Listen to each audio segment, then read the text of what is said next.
Hello there again, Mark from sunny old England. Thank you to everyone that's watched my video beforehand. Fairly new to this, so bear with me. If you think I'm being rubbish, let me know and I'll just stop doing it. It's fine. Right, so this video is basically showing you or advising you on how I've done the static timing for the bike, or Trident T160.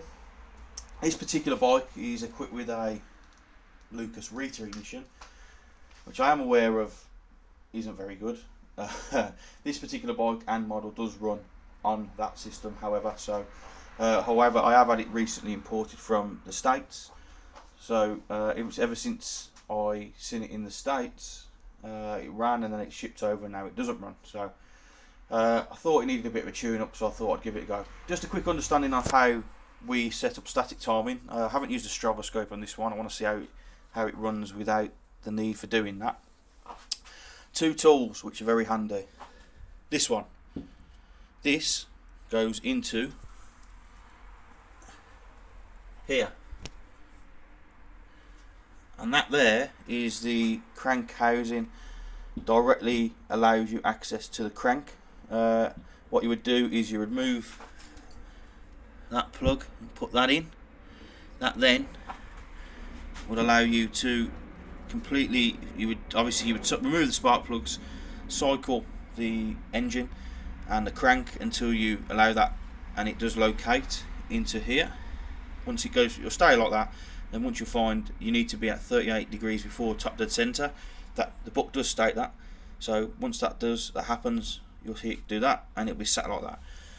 What you'll also see, obviously this isn't a point system, so you won't have 3 points. We have a pickup, and the pickup is here, and the pickup here, there needs to be 0.2 of a 0.3 of a mil gap on there, or a maximum, otherwise you get trouble with firing.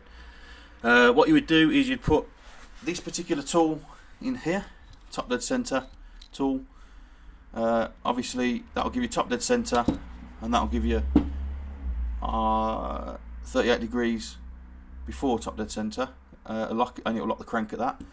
You need to remove the covers, the rocker covers, so you know that cylinder 1, which once this is removed, cylinder 1 is actually at either 38 degrees before top dead center. Best way to know that is just give the rocker a move, then you'll know that that rocker is not actually in motion, or is not under strain.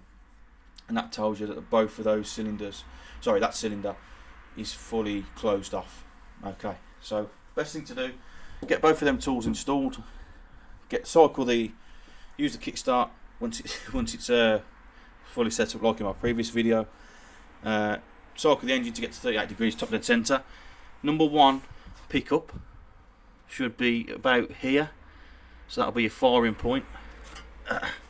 If it's not measured up properly, I've just got to get down. So number 1 cylinder should be at that angle, or precisely in line with the pickup magnet. That then confirms that as long as you are at 38 degrees at your crank here, before top dead center, that's where it should be before top dead center. So there at top dead center, bike won't fire.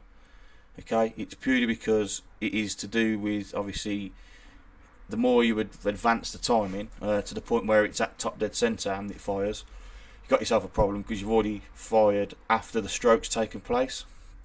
Whereas if it's up here, it's firing before the cylinder gets to top dead center and compresses. Once it's fired, it gives it time to burn, and then straight away, once you're already past there, you're already in combustion anyway. So, and then you're exhausting.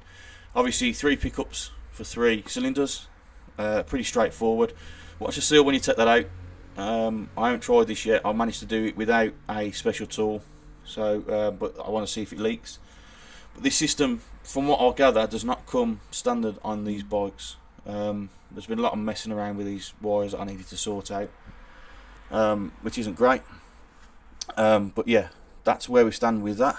RITA ignition system goes. Them 2 pickup wires go straight into the RITA ignition system. That then advances and retards the timing where it needs to.